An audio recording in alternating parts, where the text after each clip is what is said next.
அண்மைச் செய்தி.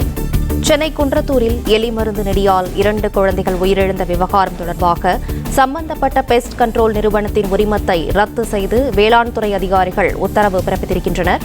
விதிமுறைகளை மீறி செயல்பட்டதால் உரிமம் ரத்து செய்யப்பட்டிருப்பதாக தெரிவிக்கப்பட்டிருக்கிறது. கூடுதல் விவரங்களோடு செய்தியாளர் பிரேம்குமார் இணைப்பில் இருக்கிறார். பிரேம்குமார், வணக்கம். மேலும் விவரங்களை சொல்லலாம்.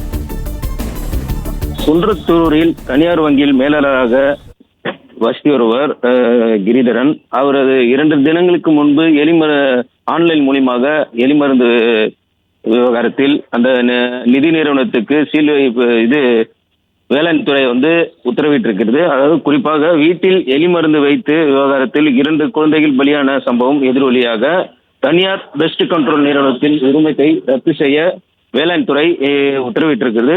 அதாவது 2 தினங்களில் சீல் வைப்பதற்கு நடவடிக்கை எடுக்கப்படும் என தெரிவித்திருந்தனர். இது குறித்து போலீஸ் விசாரணையில் மேற்கொண்டனர்.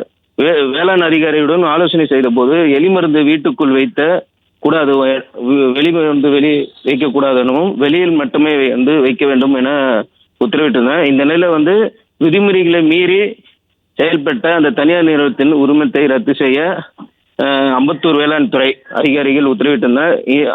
இன்று அல்லது திங்கட்கிழமை அந்த சீல் வைப்பதாக உத்தரவிட்டிருக்கிறார். இந்த நிலையில அந்த போஸ்ட்மார்டமும் இன்னும் 2 தினங்களாக செய்யவில்லை.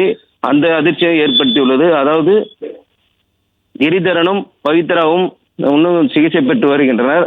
இன்னும் அவங்க குழந்தை இறந்தது இன்னும் தெரிய சம்பவம் அதிர்ச்சியை ஏற்படுத்தியுள்ளது. விவரங்களுக்கு நன்றி பிரேம்குமார்.